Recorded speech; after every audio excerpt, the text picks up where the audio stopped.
Hey, what's up, YouTube?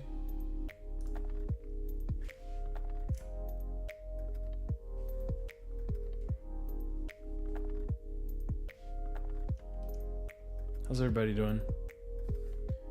Oh, hang on. Let me switch to this view real quick. 1 second. There we go.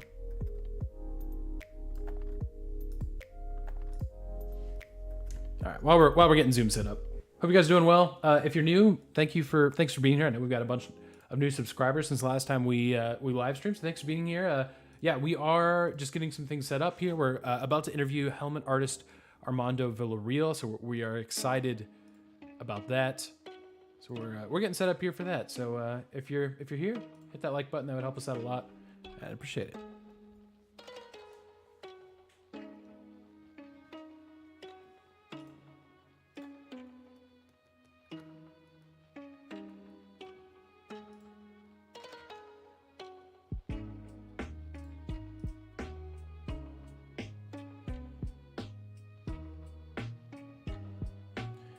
Josh, do you want to leave the meeting and come back into it just to reset our 30 minutes? I don't know if that's how it works, but I think it does. So yeah, I can do that. Be right back.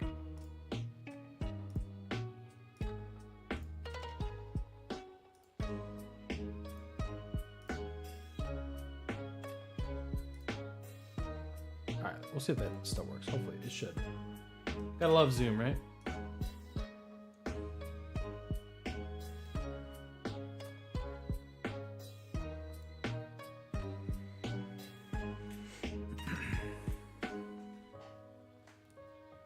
Let me just make sure I'm on the right audios. Yeah, I'm good. Yeah, sorry, I'm gonna have to. I made you reset your name again. Oh gosh, that's not my name. There we go.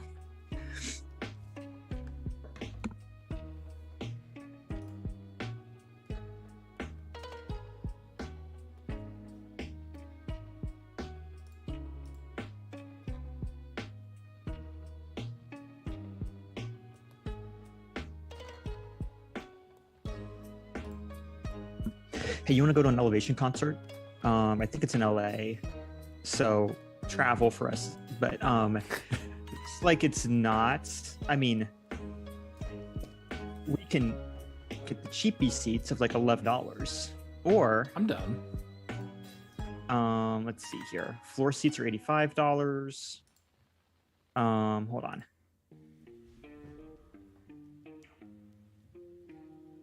Wait, hold on. What's the one ticket? I want the expensive one. Wait. This might be a Oh, that's weird. Dang it. Front row seats. $1,240 if you want the good seats. $140? No, $1,200. Oh, I missed that. $1,200. Yes. I was down for $100. $1,200. Right. So yeah, $100 for a good seat? No, no, fam. Yeah. I think for $1,200, I better become a part of Elevation. They better offer me a job at the end of that. Yeah, for real. By the way, for the YouTube folks watching, happy NBA season starting here in about an hour and a half. So. Oh yeah, let me put my pick in real quick. Yeah. I'm just gonna counter you guys because. Might as well. Yeah, because first off, they're gonna be 1,000% motivated to tank this season. There's no way the Sixers are gonna try and be good this year. I think the Sixers could actually have a really good season potentially. You know, if Embiid stays healthy, I think the Sixers will have a better season than the Celtics. That's assuming a lot. It's assuming James Harden is not causing extra drama that he needs to not cause. It's also assuming Joel Embiid is healthy. But I think both those things happen. I think the Sixers have a better year than the Celtics. We'll see. I'm going to put out. Yeah, I guess they NBA do power have some rankings people after now. this. As I said, they tanked and they got the people they wanted for tanking. But 7'11" wingspan, like you can almost touch the net just by walking by it.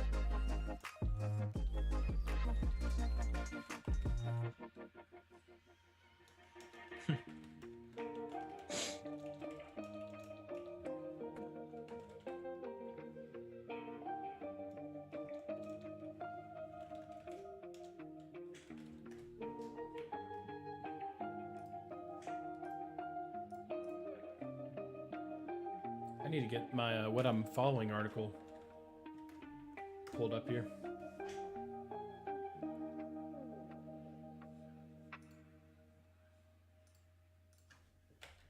Oh yeah, we're not doing chess heads this week, but there is a there's a fun side thing.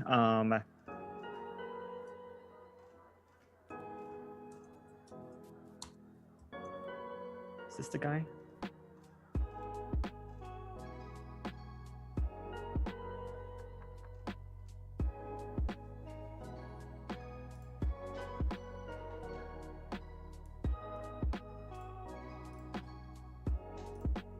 I wish Zoom would tell you how much time was left in your meeting. I feel like that'd be a helpful thing to know. That would also be, yeah. Let's see if I can view gallery now. Oh, here, it's up at the top. Oh, gotcha. 40 minutes. 40 minutes. Okay. Oh, good. All right, that should be fine. That'll work. Yeah.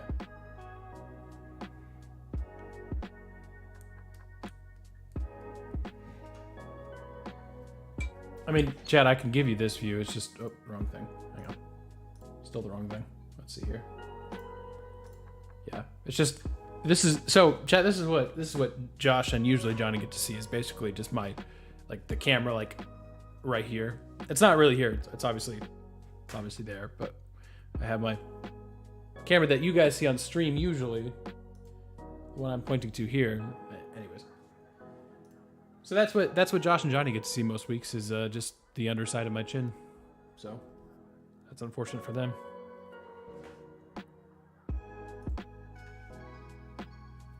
I guess leave it up. Now that I made everybody sick by bouncing back and forth between those two scenes rapidly. Oh, here we go. Armando's here. Sweet.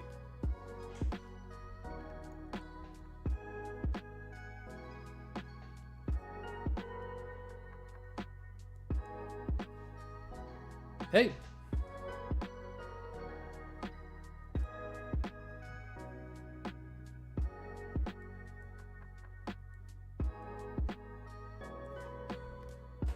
I think it says it's connecting audio for you right now.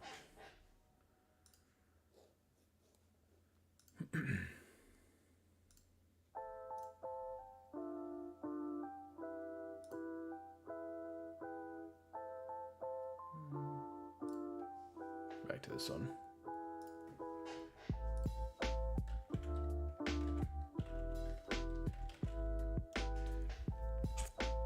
Hey, are you able to hear us at all? No, not yet.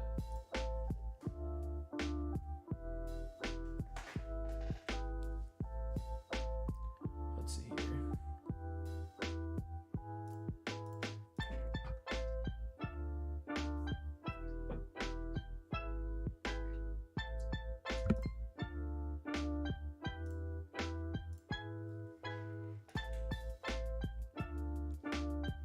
Try to see if there's anything I can do on my end to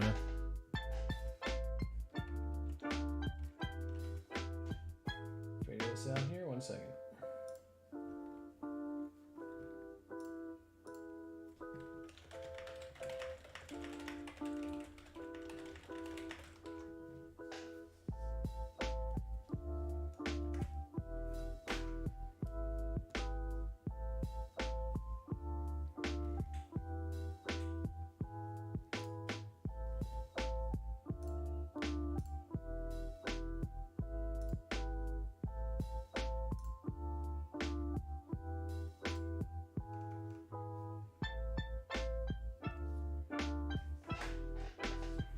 Zoom's saying he's trying to connect audio. I don't know why it's not not working. Yeah, because when I open up Zoom, I can mute you. I have an option to mute you. I don't have an option to mute him. Oh, weird. I don't know if there's a way to join the call without audio. I don't know.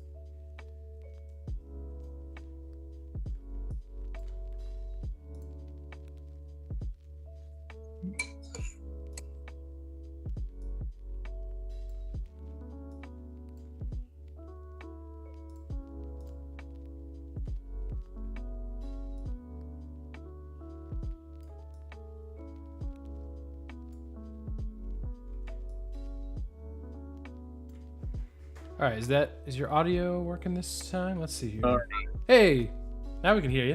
Hey, there we go. Yeah. Nice. How are you doing? Good. I have such a hard time with technology. No, that's okay. It's understandable. Hey, you were totally fine. I feel like Zoom's not always the easiest thing to navigate. So no, you're totally good. Not a problem. Yeah, I haven't done this since last year with you guys. So That's all right. All right, I think I just gotta fix this graphic there. I think that's good. Let's see here. Well, thanks for joining us again. It's Yeah, thank you so pleasure. much. It's good to have you back, and excited to hear about everything everything from this weekend. So yeah, it was pretty crazy. all right, I think I'm good there. I just need to pull up my recording software, and I'm good to go. I think I'm in.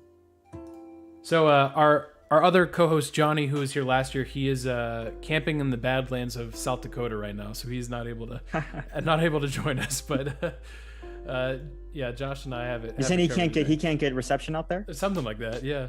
Oh, I believe that. And throw a massive spike on top of Mount Rushmore. That's right. All right, I'm recording. All right, yeah. So we'll just Armando, we'll kind of just do the same thing we did last year. Josh and I will just kind of go back and forth and kind of just ask you questions about kind of what this weekend was like. Obviously the many hours of preparation going into it. So if that sounds good with you. Yeah, that's fine. Shoot. Yep. And then the only other note I'll say real quick before we start is I think I've just got the free version of Zoom, so I think it kicks us out after like 30 or 40 minutes. I'm not planning on going much longer than that, but if suddenly we get kicked out of the meeting, that's why. And I think we can just get back into it, but probably won't be a big deal. But just thought I'd let you know. That happened to our last guest that we had. The meeting just ended and we were like, "Oh, that's awkward." So, all right. Sounds good. Let me stop this music and I'll get us started. Welcome to the Fifth and Goal podcast. My name is Aaron. I'm here with my co-host Josh, and today we have a very special interview. One of our favorite guests is back with us on the show. It is helmet artist Armando Villarreal. Armando, thanks for being back on the show. Well, it's good to be back. Thank you. Yeah, so if you didn't catch it over the weekend, USC and Utah played a really interesting and exciting Pac-12 game. Of course, Utah had custom-made helmets. If you remember from last year, we got to talk to Armando about the custom helmets he painted for Utah, and he did it again this year. Armando, can you just speak a little bit about this year's project with the Utah Utes? It was kind of just an emotional scene there on Saturday. Can you just speak a little bit about how this project kind of came to fruition and some of the work that it took to make all this happen? So last year, the night before they wore the battleship helmet against Oregon, I had dinner with the equipment manager, Cody, and he had told me that this is what he wanted to do because Ty had passed away the year before that, and then Aaron had passed away in September, and then this was November, so it was still pretty fresh that he wanted to do a memorial helmet for them, and he wanted to put their faces on each side of the helmet, and I said I couldn't do it, that was just too much work for, to do a whole football team with the portraits on it, and he was pretty persistent in that we do it, and back and forth a little bit, and I lost that argument, I guess, and we kind of had to figure out how to put two portraits on 150 helmets and in time so that they could wear them in this season in time for the game. So it was pretty challenging, I'll say that. Yeah, I was listening to another interview that you had, and you said that this was the most difficult project you had as an artist, which to me I was like, wow, because you've been an artist for a long time, and I think since the last time we talked to you, you've kind of been started doing this full time once again. Yeah, so I've been working for the city of Imperial for the last 5 years now, and then about 2 months ago, I decided that it was time. I mean, we'd kind of been on the fence about it for a while, and then I actually had 4 teams to do this year. Wow. And with all of that, there was no way I was going to get it done. And even going full time, I really wasn't sure if I was going to get it done. And we mailed the last helmets the week before the game, so it was Wow. Ooh, man. luck. Granted, there was some extra helmets, that they have that, but the player helmets were all the week before, and they have to have them in time to build them, and then the players have to wear them for practice and make sure they're fit right, and everything else. So it was down to the wire, but I mean, we got it done in time, and they had them, and everything went well, thank gosh. Man, and what a game to make them, man. Can you just kind of describe the atmosphere of that game? I mean, what an absolutely incredible victory by Utah. I wouldn't necessarily call it, I mean, technically an upset, but my goodness, what a game to go to. So yeah, just describe kind of the atmosphere and kind of what was going on. So last year was the first time I'd been to a Utah game. Yeah. And it was against Oregon, number 3 Oregon. Mm-hmm. And that was probably the most exciting game I'd ever been to. And, Utah knocked them off, but that was pretty dominant. You knew pretty much about the second quarter that it was Utah's game to lose. And that was just an amazing game. And then there was the game this year, and that game went down to 30 some seconds left in the game when Cam scored on that 2-point conversion. Yep. And that place was rocking. I thought it was rocking last year, but man, this year was just unbelievable. And Donna and Aaron and Ty's moms were there, and family, and gosh, it was with the helmets that we did, and it was just something different, and you could tell, and I don't even know how I still am trying to process that whole weekend. It was just unbelievable, and just what a game, and just wow. It was something else. I'd never seen anything like it before. Yeah, sure. I mean, if you needed any sense of how meaningful that game was to the players, basically just seconds after the clock hit 0, there's just Utah players all over the place, just in tears, with a combination of how emotional that game was, everything that went into that, remembering a couple of their teammates, their brothers that had passed away in the last year. And we joked about it last year. We joked that your helmets were the reason why Utah won. I don't think that's even a joke this year. Like that's a part of the reality of how this game unfolded. That moment in the fourth quarter where they kind of had a moment honoring those two with the helmets, with, as you said, painted on either side.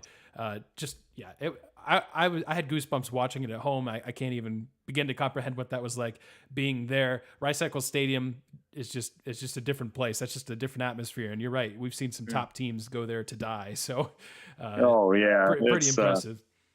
Like I said, it was just amazing, and just the atmosphere, and you could just feel it. I mean, there's no other way to put it. It was just pure emotion that whole night, and it was just unbelievable. I'm just very humbled that I get to be part of that, and to be a little part of that family.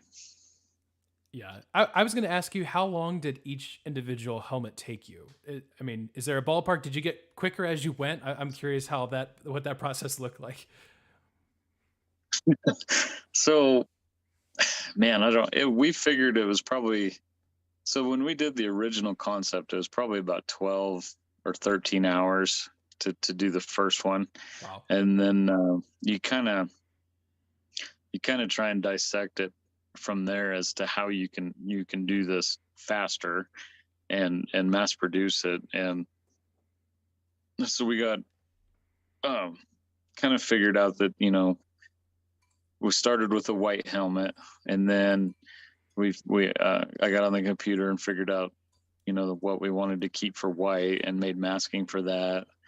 And then we'd spray the whole helmet red, and then we'd put masking on the red that we wanted to keep, and then we sprayed the whole helmet black, and then we peeled all the masking off, and then I went back in and masked out the faces, because when you put the flat masking on a round helmet, there's just random places it gets distorted, and I'm not good enough to distort it in the exact same spot every time. So you just go in and cut it by hand, and then I airbrush the faces, and a little bit of airbrushing on the helmets and the face masks, and shadowed it and everything, and then we cleared them. And we would prep 24 at a time because that's the rack I have, that's what it holds, and then I would airbrush 6 at a time, just kind of assembly line, and then man, we figure we probably had 3 or 4 hours in each helmet, which doesn't sound like a lot until you do 150 of them.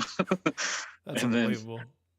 Then, so I've been working, we get up, we get the kids ready to go to school and get them off about 8 o'clock, and I'd head to the studio or the shop, and then I would work till about midnight every night. We've been doing that for about 4 months now. And granted, two of those months I was still working for the city, but then the last 2 months it was just the studio and the shop, just helmet after helmet after helmet, trying to get them out the door. And my wife helped nonstop. She helped, a lot with the kids, and then she actually sanded and laid the stripes and the logo on the back, and helped take the masking off, and anywhere she could help. And then we had 2 of our friends, Shayna and Ryan, helped, where they could too, help sand and weed masking and unmasking, and so pretty much. And even my son helped unmask some of them, here and there, and it was just it was a group effort this year. Normally it's just Laura and I, and this year we had to recruit some help, and it was just, man, it was a monster project, but it was so worth it now that it's done. Yeah. And getting to be in the stadium and see what that meant to the fans and everybody else, it was unbelievable. That's amazing. So if I have this correct, you, while making the Utah helmets, you were also making helmets for BYU as well? Yeah. So we Yeah. so we started off the year, and we did it's like 40 something for Maryland, their flag helmet. Mm-hmm. Hold on a second. I'll grab the helmets and I can show them. Oh, yeah. Yeah. 1 minute. This is for you, YouTube stream. This is Yes. This is what you get. That's awesome. Also, quick programming note: Audacity died on me, so I'm gonna reset it. Thankfully, it's the interview, so I just have like one question. Yeah, so no, you're good. We can even. I mean, I've got it from the stream too, so not a big deal. Cool. So I'll just reset it, and you'll be able to get my audio basically post to this part. Sweet. Let me do it. Yeah, it literally 1000% is just crashing on me. No, you're good.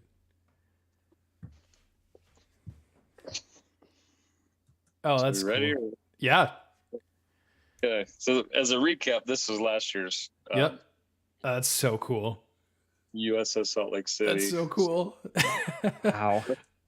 It just kind of wraps around, and then the 11 battle stars, and it's even got some planes on top. But so then we can do that. But that's amazing. Wow, that's insane. So then, hold on, I got one more to grab.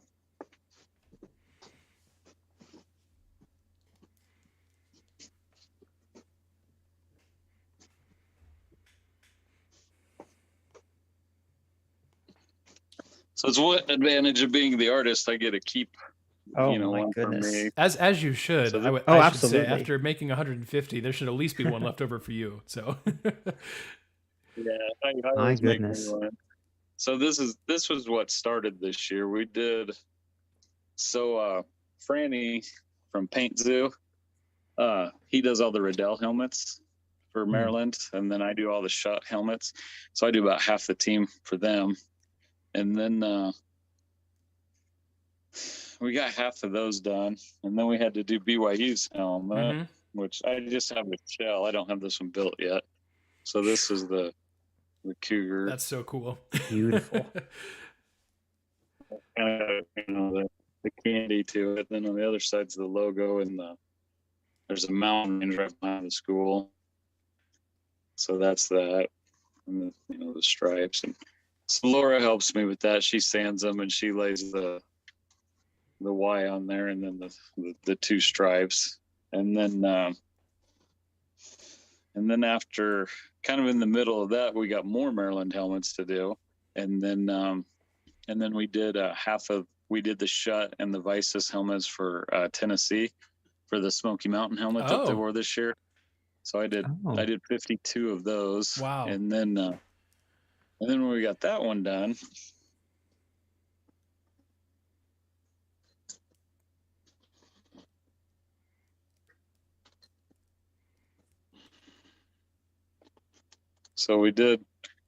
this is Laura did, the logo on here, and then the stripes that run through it, and then Aaron Lowe. Yep. And Ty Jordan on it. Wow. And then in the background, all the little white dots is that moment of loudness they do between the third and fourth quarter. So that's what that is in the background. But so it's quite the project. Oh yeah. Wow. So that one. So in the second quarter, they brought my family and then Aaron and Ty's family onto the field, and each gave us a helmet and introduced us to the crowd, and it was just, it was unbelievable. I've never had anything like that done before. And we didn't tell the boys that was going to happen. So we're sitting in our seats. They put us, pretty good seats, and the guy with the headphones and the mic came up, and he's like, "Are you Armando?" And I was like, "Yeah." And he's like, "All right, you want to follow me now?" And I was like, "Sure, come on, guys." And they're like, "Where are we going?" They're like, "Where are we going, Dad? Where are we going, Dad?"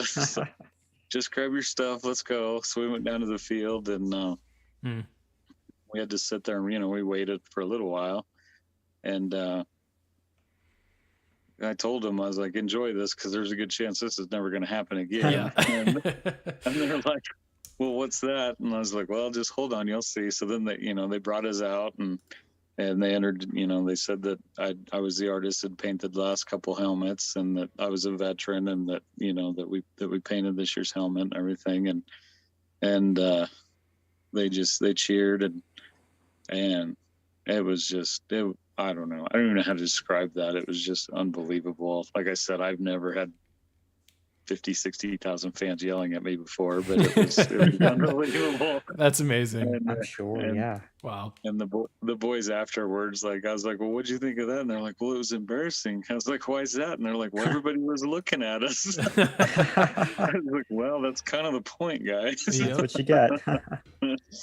So it was very, I don't even know how to describe that, just to be part of that. And then, and then they gave a helmet to each of the families. And honestly, it just kind of really seemed like that was kind of when the game really changed momentum. And it kind of just started slowly going towards Utah's favor after that. And I don't know if it was just because they knew that the Ty and Aaron's family were there, or what exactly it was, but it just, you could just feel it change then. And then it just slowly was Utah coming back the rest of the game, and it was just unbelievable. So yeah, no question. I mean, from a pure football perspective, it's interesting because there's no divisions in the Pac-12 anymore. So although Utah has a couple losses, they're right in the thick of it because of that win against USC. So it was so meaningful for such a variety of different reasons. Obviously, the football almost takes kind of a back seat when you have something like this, but at the same time, that doesn't take away from the fact that was, if not for Alabama, Tennessee, I think everyone would be talking about this game even more because of how good it was. Yeah. It was just unbelievable. So yeah, it was pretty great. I wanted to ask you, along the lines of the BYU helmets that you did, it was interesting to me that because I saw those helmets came out and I knew you were the artist behind it. How did BYU kind of approach you about those helmets. I found it kind of funny that Utah was kind of, I mean, I know you've done helmets in the past, but Utah were the ones that you were like really known for, like, you know, put that whole project together, and then their bitter rivals, BYU, comes knocking. I'm curious how that conversation, what that conversation was like. Yeah, that was interesting. So the shut rep that I work with just called and it's like, hey, BYU wants to do a hand painted. I was like, really? They're like, yeah. So we'll get on the phone and talk to them and see what they kind of want to do and we talked to them and it was they had threw out a couple ideas and that's what they decided to go with and you do the concept of it, ship it away, and then we didn't hear anything for a while. The equipment manager got promoted, and then they brought in another equipment manager to replace him. So we didn't know if that was going to happen or not. And then they decided to do it, and it was pretty straightforward. There really wasn't. I mean, it was the Cougar in the mountains of BYU, so it wasn't on a blue helmet. So there wasn't much. Discussion of a design element or anything to it. It was just, this is what we want and make it happen. So that's what it ended up on the field. Wow. So that one was pretty, it's a cool helmet. I thought it was great. Yeah. Yeah. I mean, I like it. I really do like it, as a helmet, but when you look at Utah's helmet though, and just, it's so much bigger than a football helmet, it was just, there's just so much to it. And so Saturday morning, I have a license as part, to do sports art for Utah with the CLC, and the bookstore had us out Saturday. So I set up and I was live painting at one of the bigger tailgates there. And it was kind of a chance to meet, fans and be in front of people. And I had the Salt Lake City helmet there, and a buddy of mine was there with us from Nebraska, and he does a lot of the filming and the step-by-step stuff. And so we'll have a video coming out, kind of a behind the scenes of making of the Utah,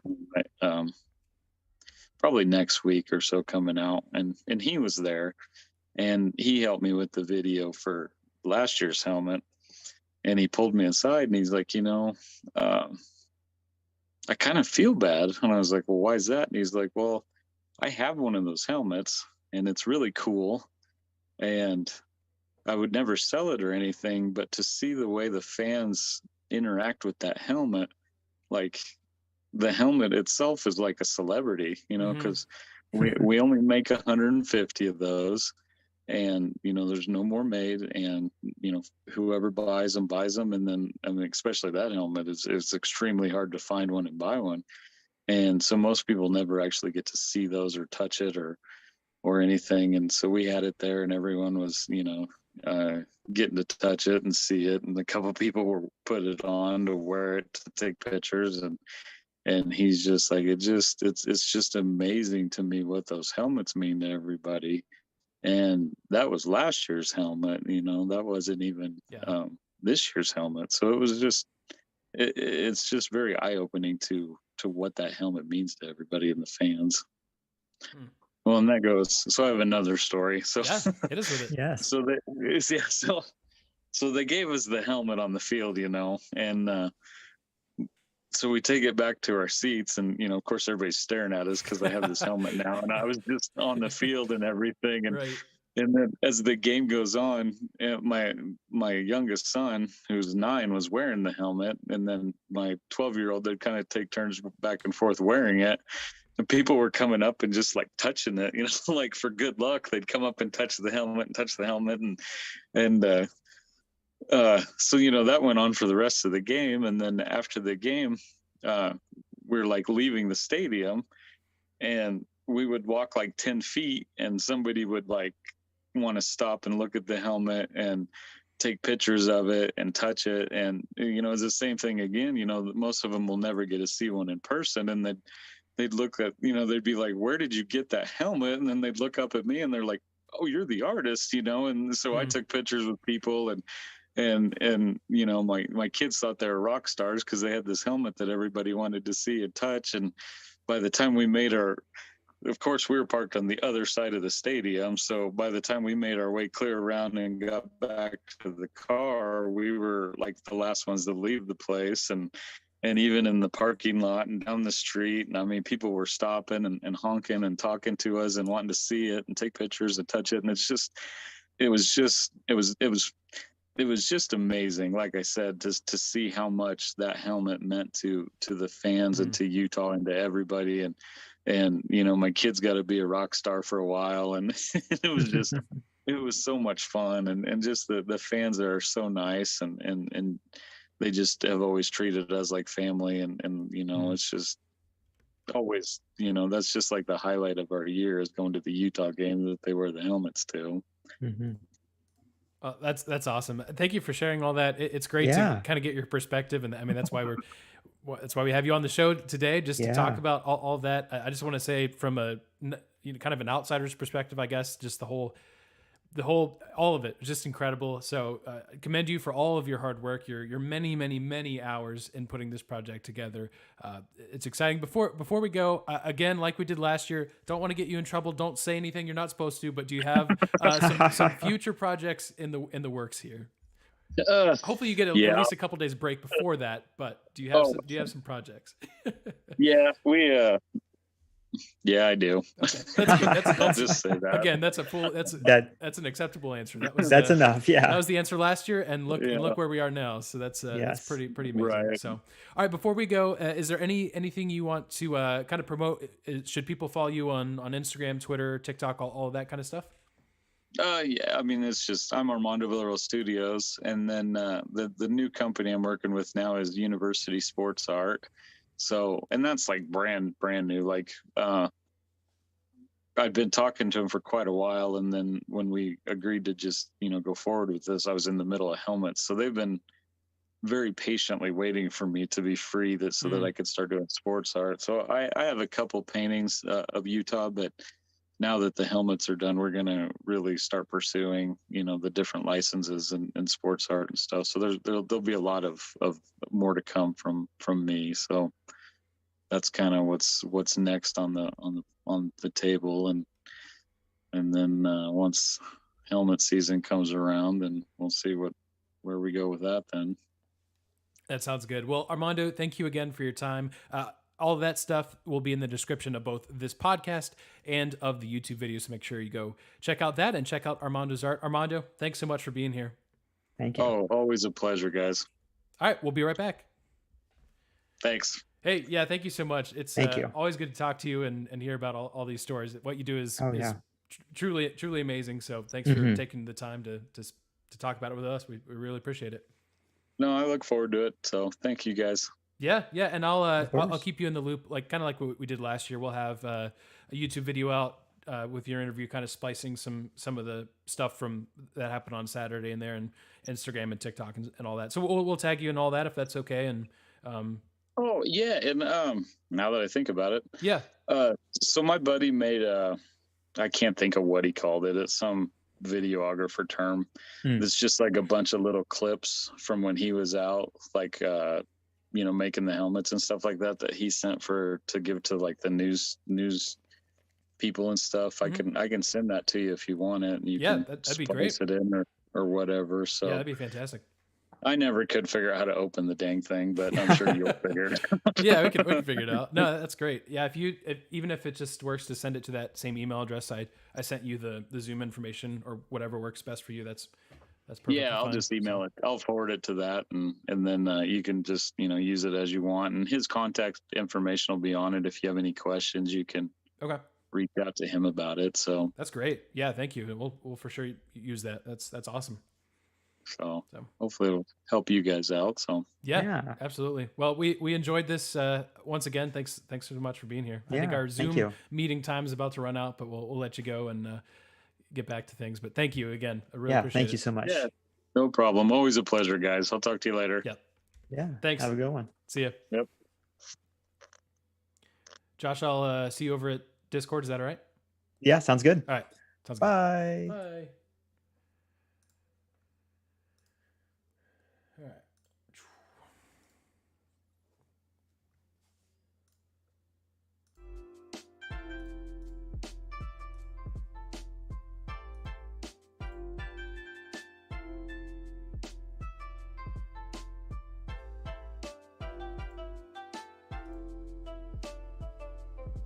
Hey, we made it. Perfect. Well, my recording is still going strong. I'll send you the 8 minutes I have. It might actually not be a big deal. I might have actually, may have gotten it at the perfect time. But yeah, and not a big deal. Honestly, we may use we may end up using just the Zoom audio for the interview part of it. Anyways, I'll have to figure that out tonight, depending on what it sounds like. But no worries. Anyways, all right. I just need to. There we go. Can't be that. All right. Actually, I will double check and see if I can do. All right,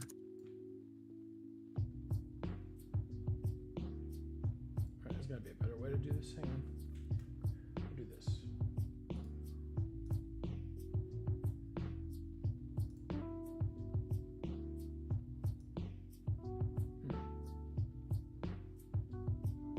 I'm sorry.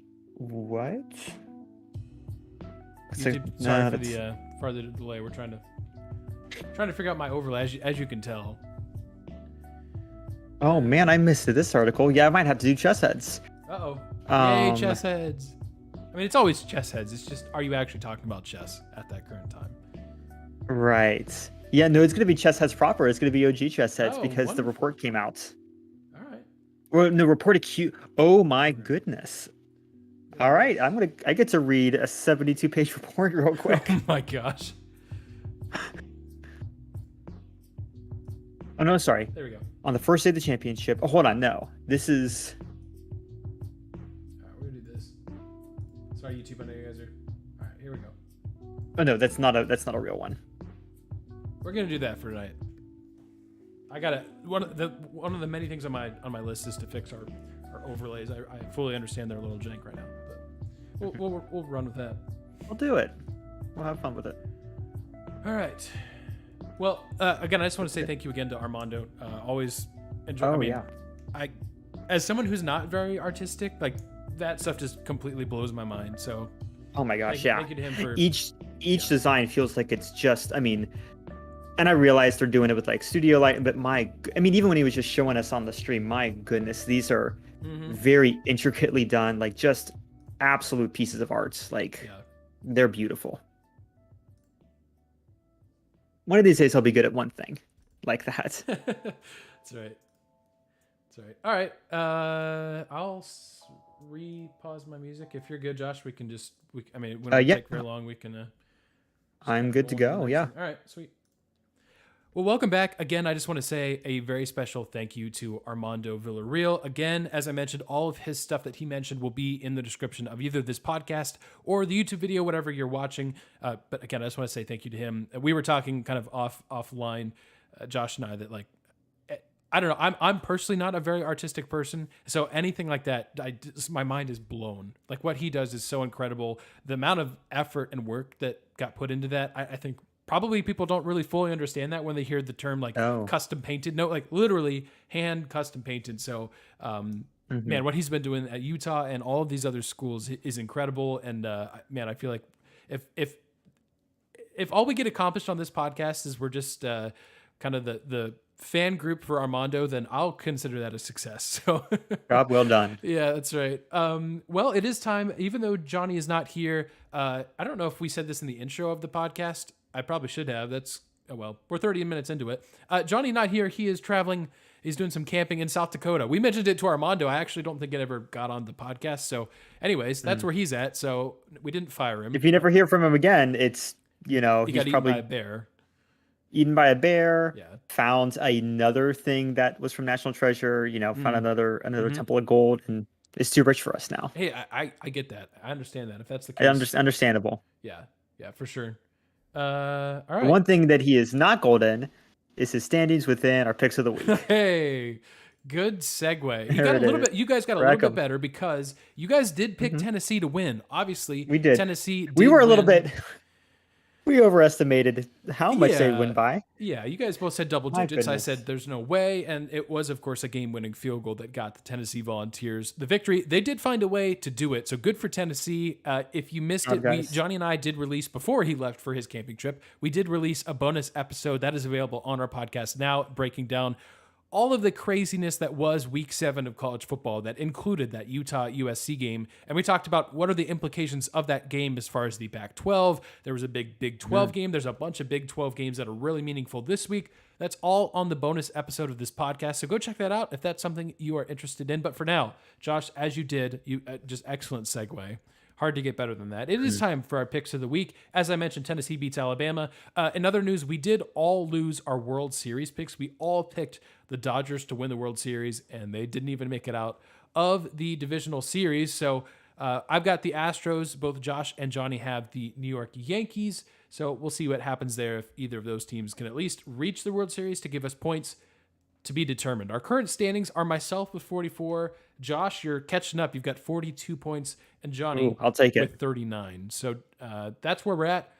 And happy NBA season to everybody. The NBA starting, as we're recording, in about 30 minutes. So happy NBA. It's always exciting when the NBA is back. So we are picking the very first game of the season. It is the Philadelphia 76ers and the Boston Celtics. I got Johnny's pick. He said the Sixers. I am agreeing with him. I'm taking Philadelphia in the season opener. Josh, you're shaking your head, though. There's no possible way. No possible way. I realize that the 76ers have theoretically done all the tanking they need to do to get the players they want. However, if you listen to our most recent video on TikTok, and I'm assuming it's on Facebook and all the other social medias, there's a new player to tank for. And I know that old habits die hard. So I'm not convinced that the 76ers are done yet. Got one more I tank think they left still have they got one more tank left in them. So I'm going to take the Celtics at home for this one. I love it. That's hilarious. The player we're of course mentioning, and this is maybe perhaps a plug for our TikTok or wherever, YouTube or whatever, is Victor Wemban. Hang on, let me try this. I can pronounce it. You nailed it in the video. Yeah, Victor Wemban. Hang on, I can do this. Victor Wembanyama. There we go. There it is. Third time's the charm. I got it. First try. Or first try if you're listening on this podcast, where I've almost certainly edited out my failure as we tend to do. He's insane. He's 7'3", 7'4", depending on which article you read. His wingspan is 7 feet 11 inches. By the way, Giannis's wingspan 7'3". So this guy's crazy. We will be this will be a conversation. Obviously, we'll be talking about which teams are good in the NBA, but there's arguably going to be an equally interesting competition of who can be the worst, who can set themselves up for that 14% chance to get the right ping pong ball, which will give them the top pick in the draft. Of course, there's also a couple other good picks in the top 3. This should be, in theory, a relatively strong draft class, at least in the top 3. So not a whole lot of incentive for teams like the Thunder, the Jazz, the I don't know, Spurs to win a lot of games. So we'll see how that goes. But that's our picks of the week. We'll get back to you next week. And of course, if you're listening, that game already happened. So sure, you can add up our points in your head. Hopefully the Sixers won. Anyways, all right. Josh, we'd be remiss if we did not end our episode with what we like to call what we're following. If you're new, it's just as simple as it seems. Again, we've already established we're not very creative people, so we just name our segments exactly what they are. Picks of the week are where we make picks. And what we're following is what we're following, sometimes sports, sometimes not. Josh, I'm excited to tell you something I found out this week. I want to get your thoughts on cheese. Just general gut reaction. Just general cheese. Yeah, my general gut reaction is I'm neutral to less than neutral about cheese. Really? That's the worst way of saying it. Not a massive cheese guy. I mean, I'll mess around with a nice cheddar. Yeah, obviously cheese on a burger, pizza, that's fine. But I'm not a massive. I'll eat it to be polite, but yeah, if anyone's like, oh yeah, let's get a cheese and fruit tray, I'm out. I'll just take the fruit part. So I realize that is we really haven't had to talk about it on air, but not a massive cheese guy. I appreciate its contribution to lots of, cultures, culinary, cuisines. That's the word for it. We're going to do a new take on that. I appreciate, how cheese contributes to a lot of international cuisines. It ain't for me. Okay. Hey, that's okay. I'll forgive you. But you know what? Maybe you can sell me on cheese. Yeah, here's why I can sell you on cheese. Number one, I love cheese. Cheese is one of my favorite foods of all of the foods. But here's what we have going on. In France, we had what was called the stretchiest cheese competition. This is the inaugural. Ooh. Oh gosh, this is a town in France. How bad can I mess this up? Log. It's a town in France. We're going to keep it that way so I don't offend an entire country. In France, they made a competition to see just how stretchy cheese can be. I mean, think about it, right? You've probably had mozzarella sticks before, and you do the thing where you bite it and you try to bite all the way through it, but you don't, and you pull it away, and it's just a foot-long string of cheese. Well, I think someone thought about that and thought, well, okay, let's take this to a whole new level. So they set out, they tried to figure out what is the stretchiest cheese. And they realized in the process that cheese can be very, very stretchy. So they had to take a scissor lift, and they've got this tall, it's longer than a yardstick. This image I'm looking at, this man he's up in a scissor lift, in a scissor lift with an oar that's got cheese wrapped around it that he has stretched all the way up past 3 meters. I'm dumb, and I don't know how far that is in feet, but I know it's a long ways. And I think that's actually like over 10 feet, I think. I mean, this is a scissor lift. It's got to be pretty high.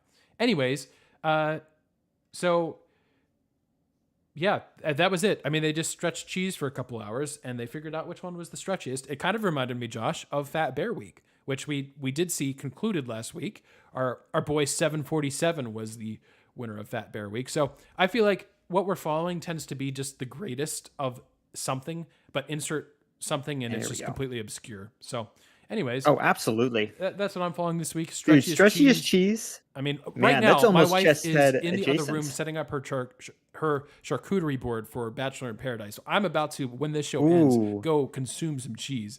But I'm even more excited about it because of stretchy cheese, which I understand probably I didn't really sway your opinion on cheese at all. So that's a bit unfortunate, but that's what I'm following. You know what I'll do? I can always listen. String cheese, I am always down for doing things with cheese that don't involve eating it. Like, I mean, I'll listen. I'm gonna take that quote. I'll stretch him. Definitely, dang it. Well, this is the last show we're gonna be able to do. Yep. Because also the Chess Mafia is gonna come after us. That's right. It's Chess Heads. Yeah. Welcome back to Chess Heads. Amazing. I said I wasn't going to do one this week, and then you know what? Chess.com released a 72-page PDF that I am currently downloading, detailing, allegedly, every single time that Hans Niemann, sorry, you would think I would get it after this time, has cheated. They, in short, believe that this was published in October of 2022. They don't say when, but I believe this was just like last week, and I somehow missed it in the middle of Fat Bear Week. Understandable. They allege that this guy's cheated over 100 times online. They detail all the specifics. Yeah, September 4th, September 5th, September 6th, September 8th, 27th. Let's see here. Yeah, oh my goodness, they have screenshot. They have the receipts, guys. This is full Chicago cited. This is a thesis. Wow. This is a graduate level thesis these guys have released. Oh my gosh. Wow. They got I'm gonna upload it to our shared folder, just so you can see it, Aaron, too. This is a beautiful piece of work. Man, this is insane. Yeah. As set forth in Table 3 between 2014 and 2022, they're going against like the amount of wins based on his strength score, based on like basically his handicap. And so like going like how likely is it that a man of this reputation would get the type of wins? Because again, there's all recorded as even moves as well. And so they can record whether or not it's likely that he would have known at his strength, his skill level to make X move. Would he have the experience to actually make that move or the know-how to work in that? Which is crazy because listen, I realize I made the name Chess Heads as like a half joke, but my goodness, if you get into chess, there is some insane, it's an ancient game. There is some insane strategy that goes on behind this stuff. There's a reason that it's so, there's a reason it's kind of, he's got all these, it is a war game, one of the original war games, if you want to make it like that. And it's absolutely insane the amount of, do not use chess to fight today's battles. But I think my goodness, I think it'd be fun. Like fully understanding that the U.S. stands almost zero chance, but that's okay. that's fair. I mean, I know we had Bobby Fischer. I mean, I get it, but yeah, no we had chance. Bobby Fischer. Yeah. Like, yeah, now we got Hans Niemann, who apparently can't, who can't help but Google the answers. My goodness. Yeah, this is just insane. They're talking about like how quickly he rose based on the average that it takes a chess player to like rise within the ranks. And again, if again, this is my bad for being the host of Chess Heads. I don't know how overarching chess.com is, but I'm assuming that big. they're hosting most of it. Yeah. So like they're probably they are the authority. They're just using the data that they have within themselves. And like, oh, they got charts and graphs. Yeah, this is insane. Please, I mean, just Google chess.com cheating report and you'll be able to download this thing too and just read it instead of translating all of the Greek like you should. I'm assuming everyone has to translate Greek tonight. But yes. Man, I was going to talk about a CB radio guy who apparently, listen, if you think we're annoying, it's next week, but no, real quick, because I don't know enough about CB radio hey, if you think we're annoying, you can just pause us and turn us off. That's right. If you hate us, you can totally just not listen, and that's great. Yep. Well, imagine you had no choice but to listen to us every time you turned to a specific frequency. Yikes. Well, that's what a lot of truckers have been dealing with a guy named, what's his name? Mud Duck Radio. Mud Duck Radio is a CB guy. And listen, if you're really into CB, shortwave, and you are angry at all the things I get wrong, welcome to Chess Heads. But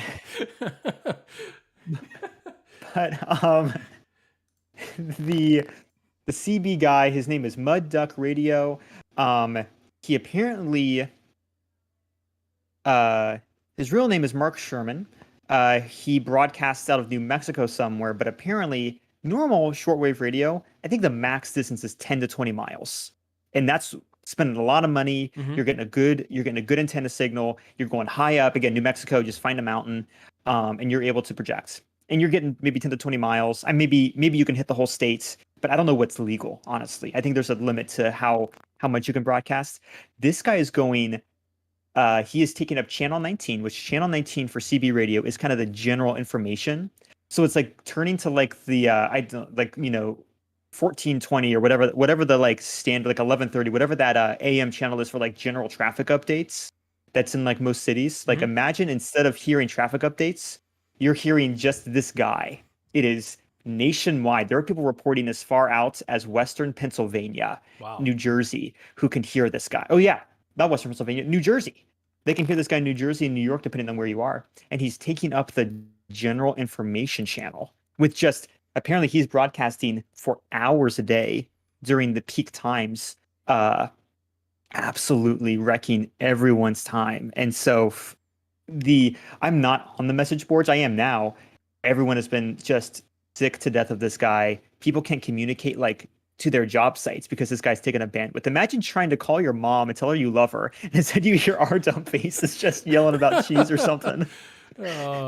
That's what truckers have had to deal with for the past few weeks. So I think the drama for that is over. It's not quite Chess Heads because I don't consider trucking a sport. Just normal, shipping trucking. It's great.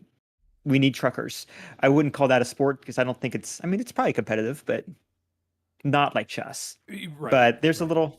But listen, if you want a CB radio, don't take up the entire nation's airwaves just to talk about yourself. Please don't. Man. Yeah, I'm conflicted whether we should approach this individual and say, hey, we've got this show that look, you're doing a lot of hard work broadcasting to all these places. We already have a show that you can just play, and we'll give you our permission to just play it. I think that backfires because number one, I think what he's doing is insanely illegal. But look, we're looking for free publicity. Like, I'm not going to pretend that we have thousands of advertising dollars that we can use to promote our show. So why not use it for free? We can just kind of hitch our wagon to this broadcast that's going over everywhere. And look, maybe we'll touch on a topic that really, I don't know, that sits well with some of these in the trucking community. Seems unlikely, but I don't know. Maybe Listen, they're really I passionate know- about whether NASCAR's a sport, or if Texas is back. I think that's kind of a universal question. So Yeah. So you know what? Let me just check and see. I mean, Yeah. are they at 6 wins yet? I do not believe so, because we are heading they're into still. week. Oh, that's 8. They're right. 5-2 Oh, now. they're Or at 4-2? 5. Yeah, 5. Which by the standard of his TexasBackyet.com, they need 10 Yes. wins. So Right. they're at halfway back officially. And I will say, I think there's a real. We talked about this. There's a real possibility they actually get there, especially if they can find They a way could to win get out. into the Big 12. Yeah, they certainly could. We'll see. Some very interesting Big 12 games. Lots on the sports calendar. As always, Johnny will be back next week. We'll have the usual trio back, and we're looking forward to it. Again, if you enjoyed listening to this episode, again, I just want to say thanks to Armando for joining us this week. That was a real pleasure having him on, and we'll look to have more interviews like that. So if you want to hear more like this, make sure you're following us on your favorite podcast platform. Until next week, we will see you guys then. Have a good one.